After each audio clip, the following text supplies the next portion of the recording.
Welcome to another conversation with Sandra. And today I am thrilled to have Kevin Bulmer with me.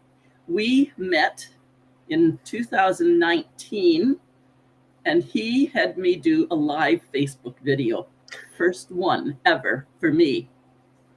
And of course, after that, I went to Uganda and came home, and then I did 3 years, over 3 years of daily videos, and you started it. Mr. Kevin Bulmer, tell us a little bit about you. Well, that's one of my finer accomplishments then. If I inspired that to be expressed into the universe, I'd like to just pat myself on the back, because more Sandra, more straight talk is good for all of us. So it's wonderful to see you. Thank you for the invitation and for all of the work that you're doing and for sharing what's in your heart and helping so many other people. I'm thrilled that we connected all those years ago. And I realize I didn't answer your question, but it's wonderful to see you. Well, I'm having a big chuckle here because you had as much hair as me when we did it. Yeah. The thing about that, it was October of 2023, and about 2/3 of it just fell out within about 10 days. Just poof, gone. Wow. Down the shower drain, onto the pillow. And I went to the doctor and they checked me out. They did blood work. They said, "You're fine, but you're probably driving a little too hard. It's probably a stress response," something like that. Wow.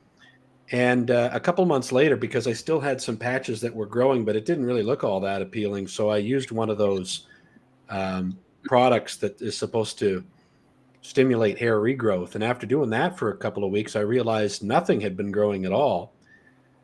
And if I'd had done a little bit more research, I would have learned that that's a natural step before it regrows. But so I had like a few patches that I was still shaving down every day to kind of keep it even.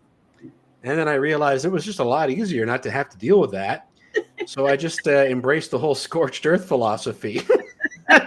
So I'm laughing about it now. I would love to tell you that I was laughing about it within the first 3 to 6 months of that happening. Oh, then we'd know you were lying. Come on.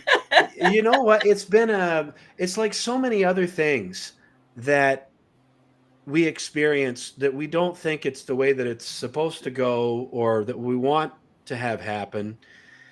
And isn't it amazing, Sandra, how those things always have some sort of a deeper thing to teach us or something to show us? And the work that I've been doing, when we connected, I gave a keynote talk about marketing, marketing.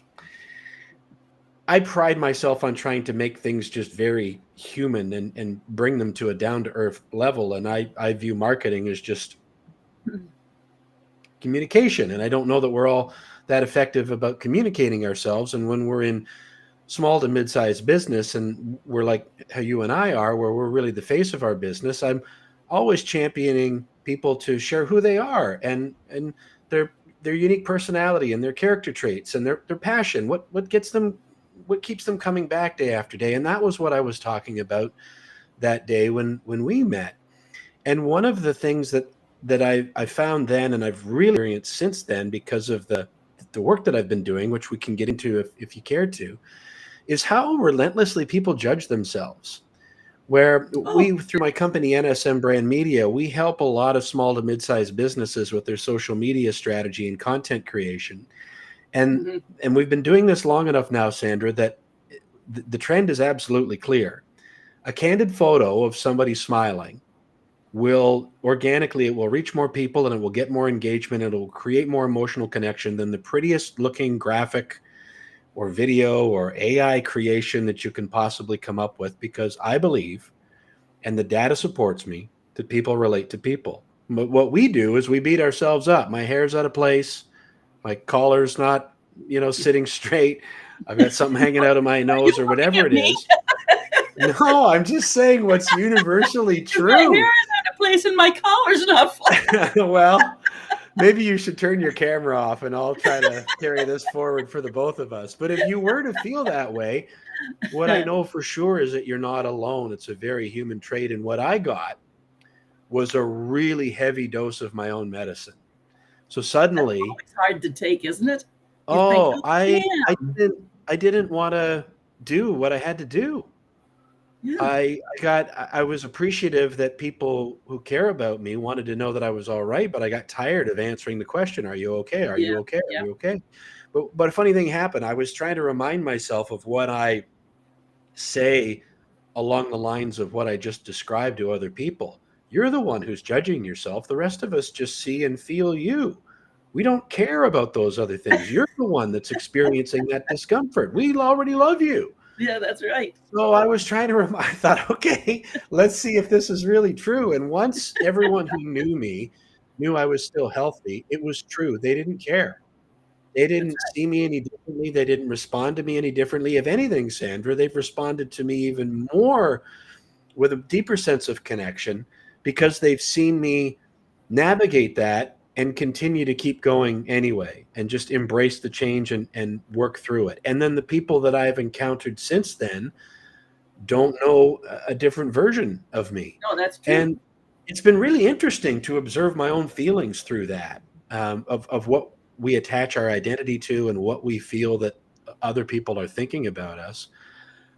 So talk about straight talk. I mean, we get the experiences that we need, I suppose, but I don't know that I would have chosen that one, but it's been good. It's been really That had good. to be scary. I mean, the first thought in your mind had to be cancer. I mean, that's the first thing I think of, hair is falling out, just because it's so prevalent anymore.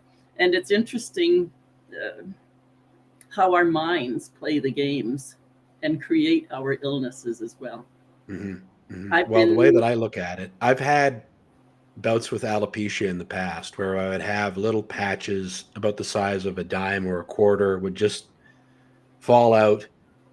And then after 6 months or a year and a half, it would grow back. And that had been kind of a recurring pattern for the last 10 years or so, although it had oh, been a while really? since I'd seen anything like that. Yeah. And, and I know that the first part of 2023, without getting into detail, I was wound pretty tight. I was pretty stressed and upset and kind of in survival mode there for a while, and that takes its toll on you. Yes, it does. And it's pretty common, I guess, for whether it's a postpartum condition or a response to medical treatment, like what you mentioned, or stress response, that retroactive 3 to 6 months from the height of that event, it's not uncommon for people to go through something like that. I'm a little surprised it hasn't come back, but I'm okay with it. I actually I look at it now and think, okay, if my body was in a state that it needed to do something to get my attention to that extent, I'm very lucky that losing some hair was all that happened. Hmm. And I Right. really mean that, as especially as an entrepreneur, that I don't want to get really sick or get injured and be taken out of the game. So my self-esteem took a hit. Took a while before I felt good about being in front of people again, but I was still able to work and do everything that I needed to do. And not everybody is so lucky. So you were able to prove that what you were talking, once you recognized, oh crap, I got to walk that talk. Oh my. And it worked. Just took Yeah, time. I And it think it. takes us all time to do what we need to do because we don't just change overnight. I think we start in the process and we're struggling and getting the change, struggling and getting the change. And then all of a sudden, the aha comes. That's what's been happening, and we can release it. I've learned that emotional patterns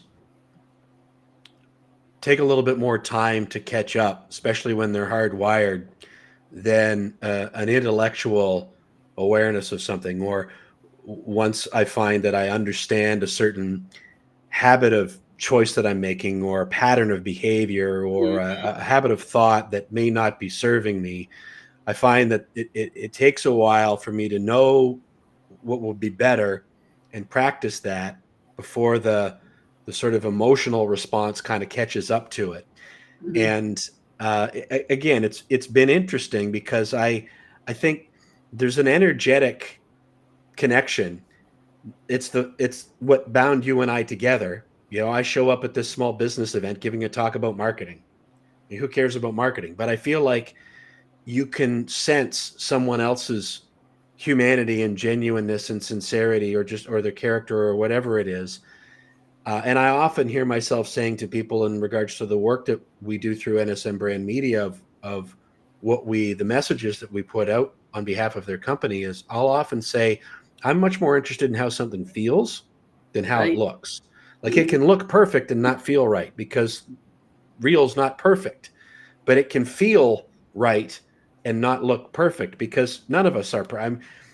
One of my favorite things to say is we compare ourselves to what we think is perfect, even though none of us can relate to that. What we relate to is real, which ironically is what most of us are most afraid to be. And so I know that. I've been trying to share that and give my own version of straight talk to other people for their benefit. But that old physician heal thyself thing, when it comes into play, I don't know why so many of us find it more challenging to take our own advice. I for one, do. But I also find a comfort in realizing that when I'm able to do that, oftentimes I benefit from it. So that's where the whole like trust your compass thing comes in. There's something bigger at work that I think that when we're in a good spot, we can sense. And if we're open enough to trust that and trust ourselves to trust each other, a lot of really fun stuff can happen and we can grow. Well, that's it. And for the longest time, I had, I'd been in church and spirituality and there, but by the grace of God, I say when I go to prison, because I could kill. I know now I would kill, so I won't need to judge them. If anybody had attacked my baby or if my life wasn't threatened, yeah, we would kill if that's the only way we could get out of it. So way goes the judging. And then once I knew that, I was able to stop judging others by my impossible judgment because I was laying that on myself. See, what we do out there is because that's what we're doing in here. And when we can put that to rest. So anyhow, I was walking along by the water and I'm walking, grace, grace, grace. We so glibly say there, but by the grace of God go I. Even people that aren't religious will, there, but by the grace, What is this grace? And I'm walking along and I'm thinking, oh, it's so beautiful. The sunshiny day, blue sky, the flowers, the birds. And I'm walking along and it's that meditating time like you talk about for our emotions to catch on. And it was sitting there brewing. And I got it. I get to breathe. I get to look. The flowers are there, the sky. I don't have to do anything and I don't have to earn it and I don't have to deserve it. There's no deserving. I'm just part of nature, and that piece of nature is part of me. And there we are in grace, something we didn't have to work for. It wasn't conditional. And the other big step that I came to as well was surrender in the same way. Surrender. Well, I've gone to Al-Anon for 7 years, and those serenity prayer and the slogans saved my life. And the 12 steps, the whole thing. And I was going through surrender, letting go. Yeah, okay, I can let it go. But until probably in the last 5 years or so, as it would ruminate around in there, when you'd come to the word surrender, I don't think I've quite got it yet. I can let go and I can let things go. But all of a sudden, the one time again, the penny drops. And you just, you give it up. You quit, you stop. And let it be, and know that your feet are on the ground. You'll be okay. You might have some stumbling around there. You had 6 months of crap. What am I going to do without hair? How am I going to face anybody? Blah, blah, blah. Like all the nonsense we go through. That took you 6 months, and then you started healing from that. Yeah, and there were things that contributed to that, and then there were things that were also going on in addition to that. It was a whole season where, and it's not the first one like that I've been through. One of the things I've learned though, Sandra, is that everybody has that. Yeah. I've named my online community, as you know, the Little Engine Small Business Support Community, and created that coming out of the pandemic. And when we do our live events, we call them the Little Engines Live. And if we're lucky to get back into the same spot again and I can deliver a little bit of a talk. I love that analogy of the old children's story, the little engine that could. Yes. And the hill that it's trying to climb, I think I can. I love to remind people of why is the little engine going up the hill to begin with. It's not just because it stepped out of a Tony Robbins Date with Destiny seminar and is all beast mode and motivation. it's challenging itself to do something that it's never done before because it's trying to help. Yeah. It's an act of service. It stopped to help the toys and the circus animals that needed help to get over the other side of the mountain to the kids, where a couple of big trains were fully capable of doing the job, barely even They thumb weren't their there. nose as they went by. And so I thought, what a vulnerable thing Mhm. to first to stop and the humanity of stopping to ask someone something else, what's the situation, and see what you can do about it. And then when you're challenged with that the task that is being asked of you is something that you've never done before. The little engine's never been to the top of the hill, let alone over it. But it challenges itself to do that as an act of service. And I So that's think the that, juiciest part, isn't it? I know for well, both of us, when we come that into there, we go, it is, and it fires me up, and I believe it right through to my core. And I don't think I could have felt that strongly about it without having lived this much life and really had the screws put mm-hmm, to me. And the other part of that story that I like to link back to life and entrepreneurship is that if that hill, if that mountain represents the challenge that you're facing and the vulnerability it requires to try to climb that hill, I like to try to remind people the way I see it is there are two types of hills, metaphorically. There are those that we choose, our goals, our dreams, our aspiration. If mm-hmm. we're small business owners or entrepreneurs, the how we're trying to grow or to answer that unique calling, whatever that might be. And a lot of us are working on something along those lines Mm-hmm. at any given moment. But then the other type are the challenges that you get, the hills that you have to climb just as a consequence of being human. And everybody has those. That's And they right. range from your hair falling out to your back going bad to a family member is sick or needs help or God forbid passes away. I mean, these things happen. They're part of life. Or you wake up in the morning and the hot water heater has flooded your basement and you feel like you're just expected to show up in the world as if none of those things is happening. And I'm reasonably satisfied now that in any given moment with anyone that you're with, they've got multiple hills metaphorically that they're trying That's to right. navigate, and they're trying to, that old phrase, put on a brave face. And it's not that I'm encouraging people to just have a pity party and be, woe is me and this. But I think like there's more room to celebrate the struggle and stop fooling ourselves into thinking that we're supposed to make achievement look effortless. That That's when you right. see somebody dragging themselves and others through the mud and having a hard time and showing up anyway, we should be lifting them on our shoulders and cheering for them and celebrating them, I think. Because I know how hard it's been for me to navigate parts of what are just a very normal part of the human experience. I have nothing to complain about. A normal I'm part of being dysfunctional is what you're saying. Yeah, it's this issue of being human. I mean, here I'm talking to somebody who goes to other parts of the world with people who have nothing in comparison to what we have. And yet it's so easy to get wrapped up in our own drama. Yeah. And the way that our bodies and our nervous systems respond to those things is very real. Yeah. Um, so I guess, I mean, to me, it all kind of reverts back to a shared humanity I'm just that going to we're pop all. in there on that humanity bit because you just mentioned that I presume you were talking about me traveling all over the world. And when I did go to Uganda, I stayed with the refugee family. They were a refugee from Burundi, refugee in Uganda, and I lived in their home with them.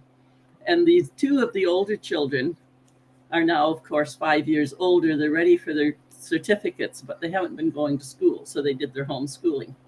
Well, Queen has got somebody who has gifted her with a scholarship to go through the 2 years, get her certificate.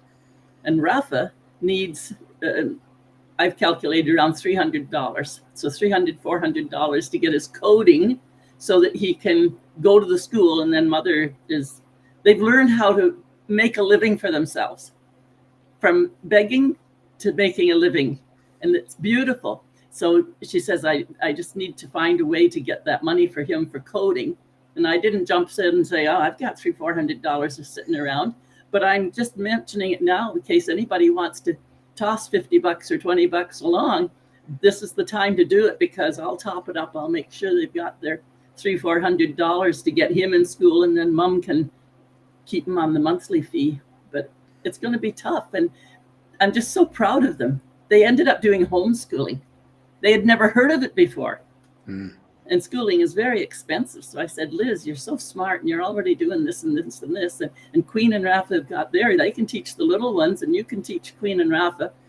And so they have actually literally been homeschooling and teaching some other children in homeschooling for these 5 years. And now it's time for me to help them get their certificates. And that means Rafa needs that extra money. So I'm excited. You can't tell. I know what I want to do is I was looking through your webpage as well. And you did write the book on script change. And it's really about what we've been talking about. Look at unlearning and rewriting our life. That's what we've been doing. Unlearning all the crap and rewriting it our way. And then you have here, change is constant, adversity is inevitable, and you won't find what you treasure by following someone else's map. And also not if you didn't try. You may as well embrace the adventure and learn to trust your compass. Remember, no plan is all part of the plan. And that brings me, that's the letting go that you talked about earlier. I wanted to hear about that. The no plan is all part of the plan. Go for it. Okay, well, which part of that would you like me to address first? I want the no plan is all part of the plan. Well, we think we know how things are supposed to go. Well, yes, you and I don't know. Or how we want them to go, or just sort of a universal. There's the old Yiddish proverb, man plans and God laughs. That one. So it's kind of that. You've seen me speak, and so you'll remember probably I like to use pictures and metaphors. I find it helps people to contextualize, and it's fun for me. It's just, for whatever reason, the way that my mind works. Right. I like the analogy of an old sailing ship. Think about an old pirate ship, a tall ship, but it's benevolent people on this. And so you choose a destination, and then you provision the ship. You plan as best you can. You get a crew together. You hope that they're well trained, that they know what they're doing. You get enough food and water on board. You plan out how long it's going to take you, what route to take, all of that kind of stuff. So it's not a passive thing. No, it's a very active thing. But there needs to be some X on the map, some goal at the top or on the other side of the hill, to get you to climb that mountain, to get you going. Right. Then after you set sail, follow the plan as best you can. You can either do what some of the people that are held up as examples of leaders in this North American culture are doing, in my estimation, which is try to control the ocean. Yes. So that my experience can be more smooth and beneficial for me.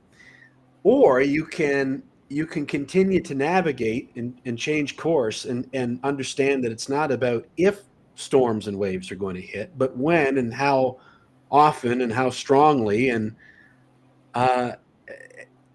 so you can complain about that and try, declare that it should be different, or you can, like I like to say, trust your compass, check your sails, learn how to look at. You're going to get blown sideways sometimes. You're going to end up in unexpected ports of call. You're going to have experiences that weren't on your itinerary. You're going to take some damage here and there. But you're going to have an opportunity to experience things that you never could have conceived of when you set your original plan. And your original plan may or may not resolve itself in the way that you had originally imagined. In a more basic way, I remember the late Bob Proctor is one of my favorite people in the personal development space. He would often say, goals are to grow. Having a goal, or what I would call a calling, or in the metaphor that you mentioned, like a treasure, if you think about it as a treasure hunt, knowing what you treasure is key. you need to understand what is it that's calling to you, because what calls to Kevin isn't necessarily going to be the same thing that calls to Sandra, at least not in terms of whether I want to be a bookkeeper or a beekeeper or a coach or a construction worker. Like that's back to trust your compass. I think that if we are honest with ourselves and we're sitting in a quiet moment and can get that egoic comparing and competing mind Out of the set way. aside for just a bit, most of us know in our heart what that is that's calling to us, but then comes all the other baggage. I don't have enough time. I don't have enough money. That would be too irresponsible. On and on and on, this, that, and the third. But it's that goal, it's that calling, that's what moves you forward. Something else I've heard myself saying recently is there's an old phrase that I remember hearing a lot. You've probably heard, do what you love and you'll never work a day in your life. Right. You could interpret that a few different ways. What my experience has been is answer and pursue that unique calling, and you are going to be tested in ways that you cannot possibly even imagine. I mean, if you can get into a close, intimate, personal relationship and or try to run your own business, it will broadcast your shortcomings right into your face. You won't have to give you the opportunity, like just these, like the side of your ship just constantly getting slammed with the same waves. And how long are you going to take that beating before you sort of take a look in the mirror and go, I wonder if there's something to learn here. I wonder if I should change course, as opposed to just standing on the ship and yelling at the ocean, which is what, again, metaphorically, I was probably doing for the better part of the first part of my life before it all fell apart in 2010 and 11. And I didn't know any different. I was just doing what I thought was the right thing to do. So the things that we're talking about now, that, the first 3.5 decades version of Kevin wouldn't even been able to sit in on this conversation because I wasn't even aware it was there to have. I think that's our strength when we're approaching people or we get frustrated because somebody's not getting something. We were there. We must not forget that we were there. We didn't know. Yeah. They could talk and it was just talking something we had gibberish. It was another language. Yeah. And so if there was one little seed that came in, that was going to plant and grow. Somebody else is going to help us water it. It might not be you and I a couple decades later with that same person I remember when I used to think you were in voodoo world somewhere.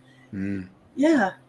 Yeah. We have to allow for people to be where they are without judging. 100%. And on one hand, Sandra, I'm so similar to so many of the rest of us where I'll say, I wish I'd understood so many things so much sooner. I think that just comes with sticking around on this spinning rock long enough. You can't help but gain a little bit of wisdom, even if you're not that open to it. But I also view it as a real gift that I have had the experience to recognize the change and how hard I've had to work to even be aware of that and then try to do the work, and then how hard it is, even when you're willing to do the work, to see things change like we were talking about earlier. It can really be a tricky thing to find out why a certain pattern, like you talked about, whether I deserve it or, for me, it's been a feeling of, being a burden or just fundamentally flawed, that even though I'm willing to try and I have confidence and I take action, if that sort of subconscious pattern is keeping you rooted, it's like trying to drive forward with the parking brake on. And I was going to mention a moment ago that the pandemic, with all of those lockdowns and what we all went through there, I was keenly aware at that time and in the time since, I suppose, that if I had been the version of myself that I was before life kind of fell apart on me in 2010, 11, those lockdown years would have eaten that guy alive. He would have been making angry social media posts, getting into email wars, joining protests, just being angry, probably, and just not knowing what to do with that energy, right? And even in the time since, I mean, so I think about that, and I think of even knowing what I know about myself and what are maybe some healthier tools to use to try to navigate those rough waters, even though I feel like I'm fairly well along with some of those things, that period of time still brought me to my knees multiple Hmm. times. And I thought, for somebody who is more like how I was, what chance do they have? Yep. Again, like you said earlier, it's no judgment. And I think that then when you recognize things like that, you can bring a lot more compassion and empathy into the And world. we don't have to fix them, and we don't have to save those particular ones that aren't ready. 100%. I mean, that 100%. was huge, because I'm a great people pleaser and fixer upper, because Mm, I'm the baby of the family. I had to keep everybody happy so I wouldn't be abandoned. Now mm, that's selfish, isn't it? So then I could beat myself up if they're being afraid of being alone. If mom and dad had an argument and didn't, like what would happen to me? Well, now you can't be like that. Jesus wouldn't allow for that. And oh mm. my goodness, the circles we can put ourselves in is just crazy. And that was as a child running me until, well, got divorced 30 years ago. And that's when that was my dark night of the soul, when I going into divorce was my break. But, running me until I went into workaholic and burnout and then broke, Yeah. because I hadn't looked at my childhood yet. Mm, And all those things in our heads, nobody put them in there to hurt us. We made mm, decisions as little children, looking around at what we had to do. And that's such a gift to be able to mm. look back and say, oh, yeah, I did that. So even though I was a child, I still decided it goes that way instead of that way. I made that little decision and lived it that way. And then I never looked back at it. It's interesting, isn't it? It sure I is. feel I, I feel so much of our experience of humanity is that so many of us are passing our pain around on each other without even knowing that it's what we were doing. That's right. I mean, Right. that my first marriage didn't survive. I'm very, very fortunate that my former wife and I maintained a great friendship. She remarried to another fella, and he and I are great friends. So that's been wonderful for our kids. Um, and it was a great lesson for me. That I always loved her, and I was always proud to be married, and I was never trying to do the wrong thing. However, that circumstance gave me the opportunity to look back and see that I didn't I didn't know how to deal with my own frustrations, Yeah, or that they even were frustrations. I didn't use words like anxiety or even like contentment or fulfillment. I just thought that's how life was, that's right. and then when it wasn't going what I thought was smoothly, then you lash out about whatever, and not even in a malicious way, but just what you would maybe view as in a lazy or an uncaring or an unfeeling way. Mhm. And I look around now, and I see so much of that, and I'm also really struck by how easy it is to get hauled back into that trap of the self. This is something else I've really come to learn, that I'm actually quite shocked at how incredibly selfish I've been for so much of my life, because I consider myself a pretty good person. And it still, I think, comes back to that root of trying to prove yourself or not Yeah, feeling good enough in some way. And so then you, without even realizing it, make it about you. You're trying to prove yourself, or you belch out your accolades or whatever. And it's far more recent than I would care to admit that I've been enjoying much more time of realizing that when I act from a place of just trying to lift others up and serve like the little engine, um, I'm happier and things seem to go more smoothly. But I've still got that little egoic monkey voice yeah. that tells me it should be some other way. Um, But it's there's a funny. piece of that egoic as well. I think it's ego I think we just have to watch the doses of it. If it's running Mm, our life, that's crazy. Turn it down to 20%, because it has value. Without your ego and your sense of self, sure. you wouldn't carry yourself through. You just want to tame all of the saboteuring, all of the bullshit down. So this Mm, 20% means you're 80%, means you're driving the bus. and they are on the navigation seat giving you suggestions of when to turn. But I have the steering wheel. I heard an acronym recently that I'd never heard before. Maybe it's very common and the joke's on me. Anyway, I discovered it when I discovered it. From a basketball coach who used to tell his team that ego, and in trying to get them to set their egos aside for the good of the group, that he used ego as an acronym for edging God out. And I thought that's really interesting. Whatever it is that somebody believes and whatever they resonate with, all I can share about my own experience is that when I use phrases and ideas like I described earlier, like a calling, like when you know something, when you have a knowing is different in my mind than a deciding. Oh, it's not definitely. like sitting down and creating a pro-con list and measuring your options and going one way or the other. It's a deep soul, spirit, cellular level knowing. It's the kind of thing that gets us into a relationship. It gets us out of a relationship. It gets us into business, out of business, moving to other countries, other cities, the kinds of things where that egoic mind, that voice is just going absolutely apeshit.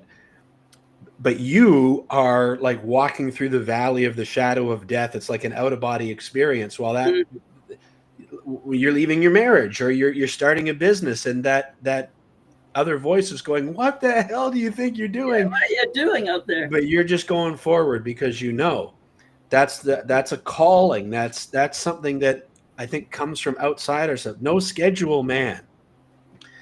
I am a no schedule man. No plan is all part of the plan. That just appeared in my consciousness. I wasn't sitting down and trying to craft it. No. It showed up and I recognized it and wrote it down. And that was in 2007. And I have been aspiring to allow myself to fully inhabit what that is ever since.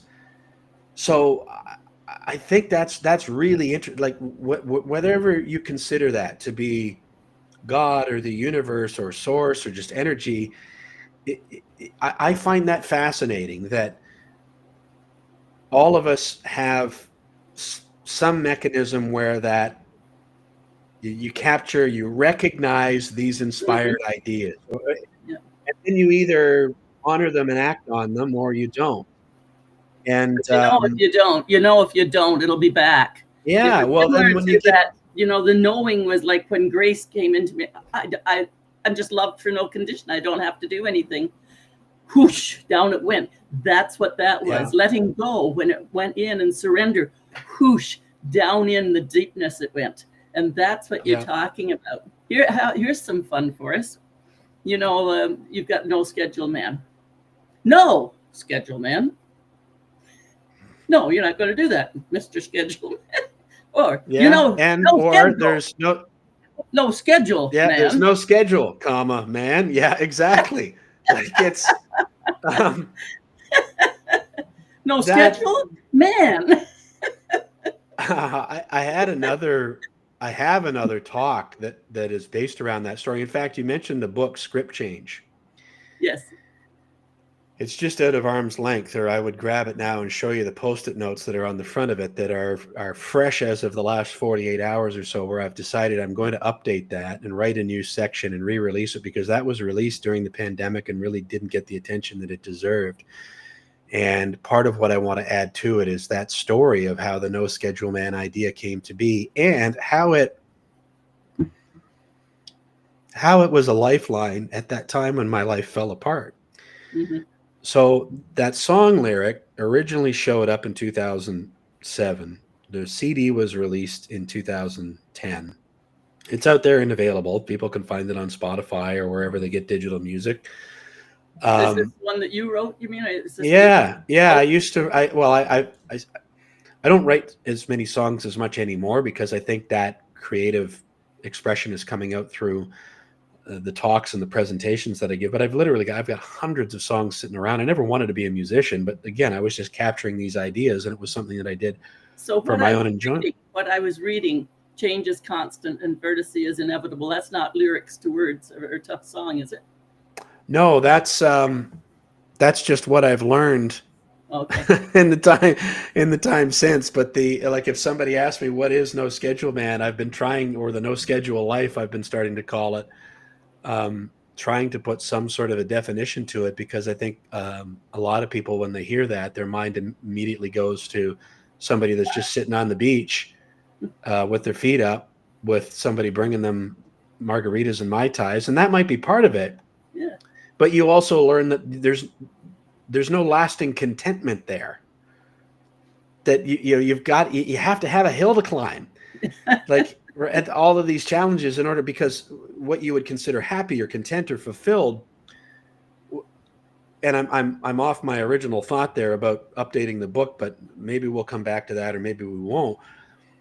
But feelings like proud, accomplished, eager, excited, exhilarated, they don't come without some sort of challenge. That's right.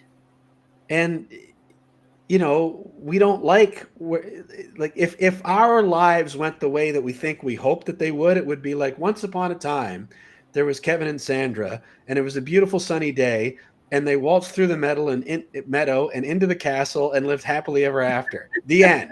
Yeah. That wasn't a very good story. Like, there was no dragon, there was no crazy troll, there was no moat with alligators. They didn't have come on.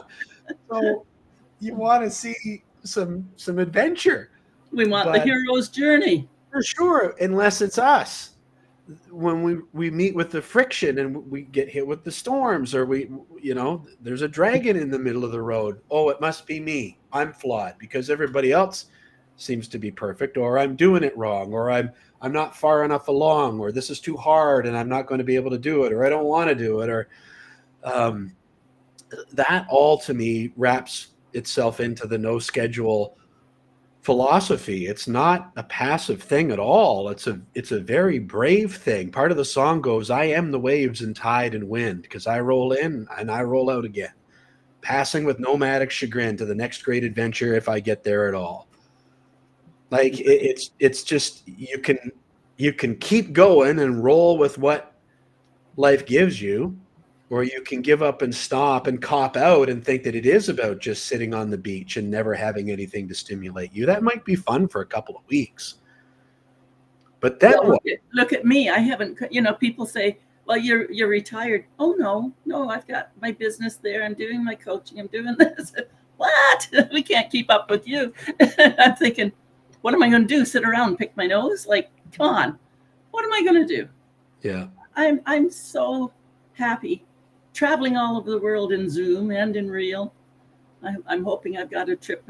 My people in India just called me the other day and said, Sandra, coach, we really want you to come to India in January for the conference. We'll have a place for you to stay. You do have to get your own air ticket. We'll have a place for you to stay. And I'm thinking, but I want to get to Uganda again. I don't know how many trips I've got. So, of course, the seed is planted. So by nightfall, I'm thinking, oh, now if I plan that out properly and I plan for 5 weeks, I could go to India for a week and go from India over to Uganda. And when I'm in Uganda for the 3.5, 4 weeks, I could take a little train, flip over to Kenya and look up people there. No, it's all going to be in one trip. I'll have it all. I don't know how I'm going to do it yet, but the seed is planted. And that's the thing.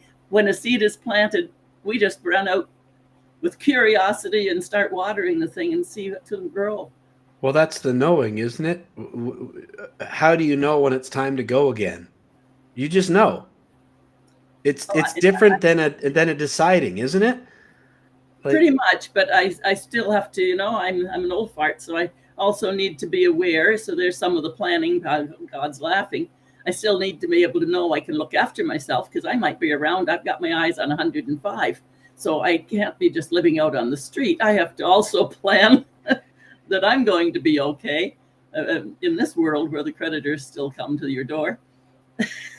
Yeah. So it is fun, but the seed is planted. So I'll let that roll around in there and see what I come up with. And I won't be disappointed whether I go or I don't, which is the lovely thing. I don't have a bucket list.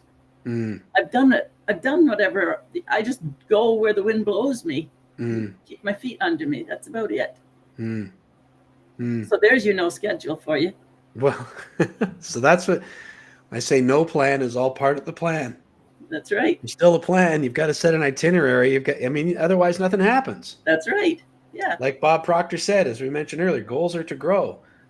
You set your itinerary out, but when you look at the course of a lifetime, you're going to recognize that you got a lot of experiences that you weren't counting on That's or right. necessarily wanting. So, and that was to resolve the thought I mentioned earlier.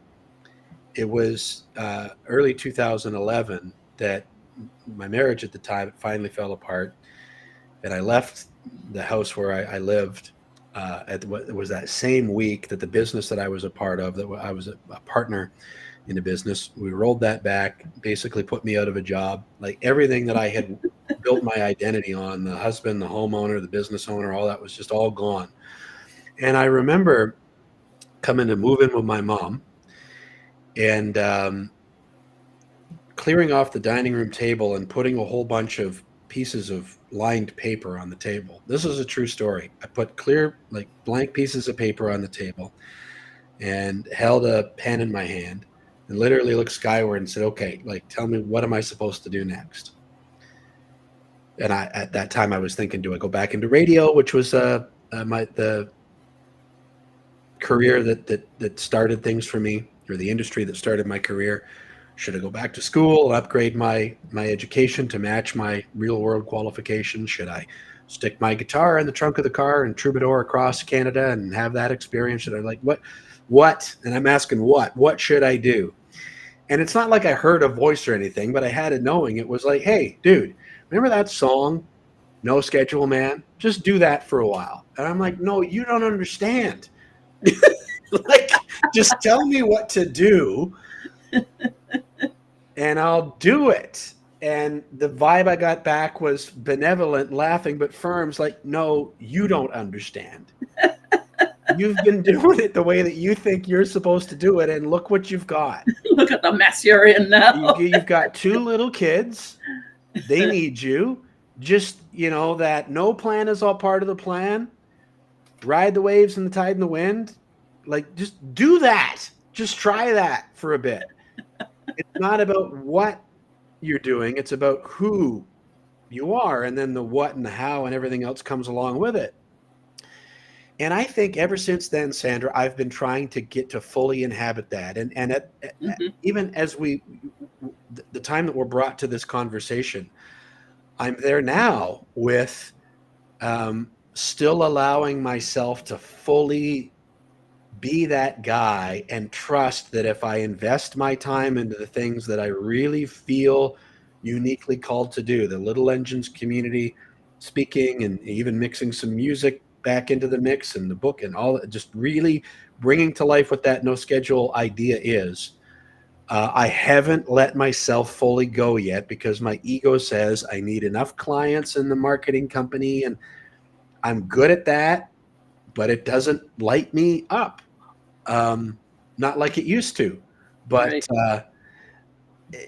I find it fascinating that through line that I look back now 15 years, almost 20 since that song lyric appeared in my awareness, that all of those ideas are not only still true to me, they're more true now than they were at the time because of the experiences and the tests that I've lived through in that time since. So I feel like with the hair and some other things that were going on over the last year and a half or so was almost another kind of changing of the seasons to be like, all right, there was that was initial version of you, the young dummy who thought he knew it all. We had to break you down there to give you some lessons. And then there was a version of you that really learned a lot and is a great dad and done a lot of really cool things for the next, 15 years or so. Now we need to shake some of this other stuff that you're still carrying with you away so that you can really step into what you're here for, to help the people that you're uniquely equipped to help, and have a good, steady season of your life just doing that. I want to be like that too when I grow up. Yeah. I don't know.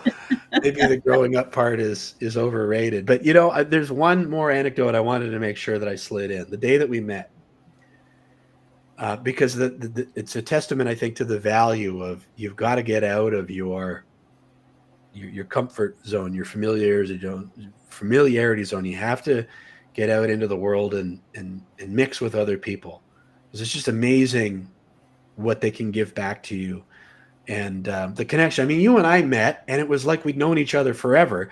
And I don't even know if we've talked since then. We've exchanged many messages, and yet you're a person that I know instantly. We've got that depth of energetic connection, and I that fascinates me, Sandra. I'm like, what's that about? How does that happen? But what happened that day?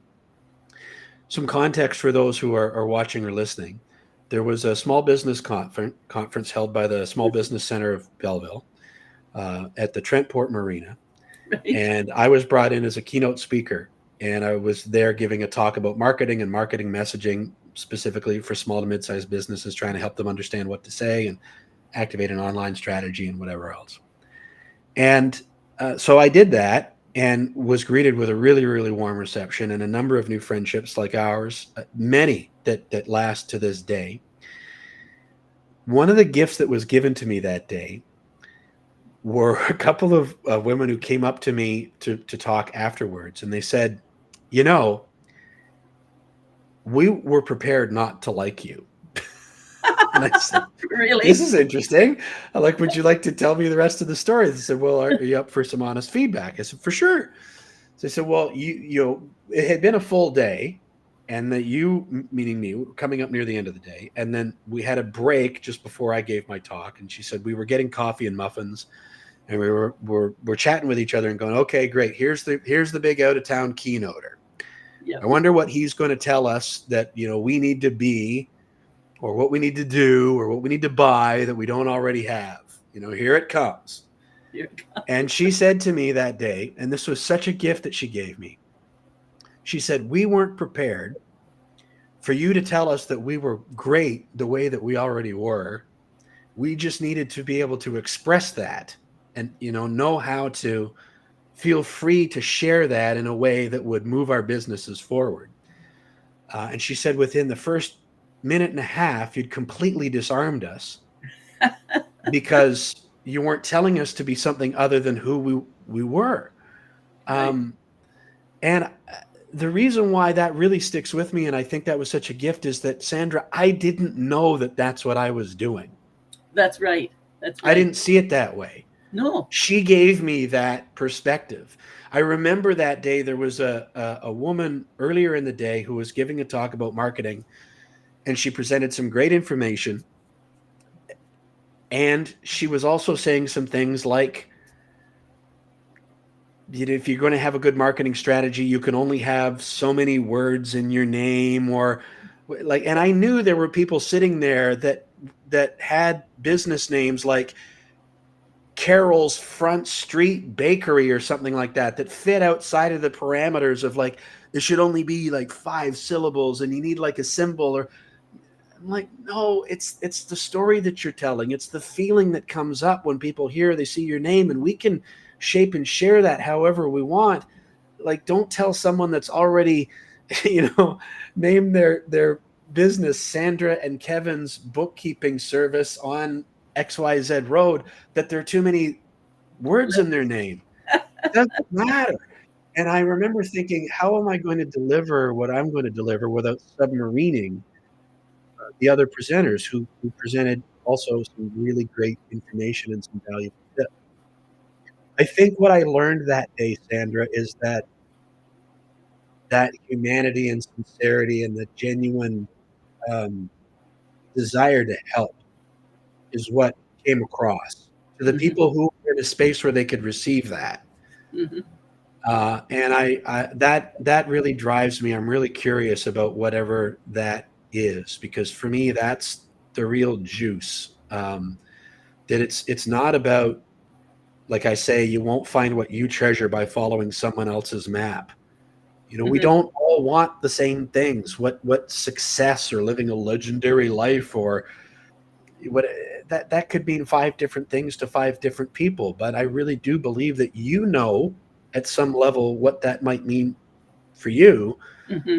Now, can the rest of us add some resources and some encouragement and some collaboration to help you resolve that journey, that calling? And that's what the Little Engines community has really become about. And it really fills me up. It's like, it's not Hmm. about what Kevin Bulmer or Sandra Volks or Tony Robbins or whoever else tells you to do. No, it's It's about being real, just being yeah, you. That's the you, bottom you line pick, for pick me. up whatever you can to help you, but you've got to, it comes back to the trust your compass. That's it right here. Like, there's something that's calling to you that if you don't answer that, it's going to haunt you. It's going to You're going to knock go out of until this you life with answer. regret. I'm writing a book. How Right? long have people been telling me you got to write a book? Oh yeah, yeah. But you've got to write that book. And I'm finally started. I'm writing my book. And I'm thinking, oh Beautiful. no. Yeah, so it's quite the challenge. But anyhow, I'm just watching the time here. We'll have worn their ears right off. And you and I could talk forever. But it's been such a pleasure having you, Kevin, in these Mm, conversations with Sandra. And people can get in touch with you through the noscheduleman.com, is it? that's the best place to go. If you can remember the phrase "no schedule man," and you have access to the internet, I am frighteningly easy to find. So would love Me to, too. I'm would not love to hear. under pink, but when you're speaking of branding and so on, I remember early on when I was first, planting that seed to be an actual coach, that people say, well, you can't use your own name. You're not famous enough. You have to make up some other name. Mm, And I played around with that for a while. But then, at the end of the day, I only know me. mm. So I'm branded. I'm Sandra Volks. There you go. Beautiful. Compassionate queen of straight talk. Don't come to me for babysitting. Anyhow, it has been such a pleasure. I'm just going to sum it up here with change is constant, adversity is inevitable, and what you won't find, and you won't find your treasure by following someone else's map. Follow your own compass. So says Kevin Bulmer, no schedule man. Thank you, everyone, for listening, and thank you, Kevin, for being here on Conversations with Sandra. Thanks so much, my friend.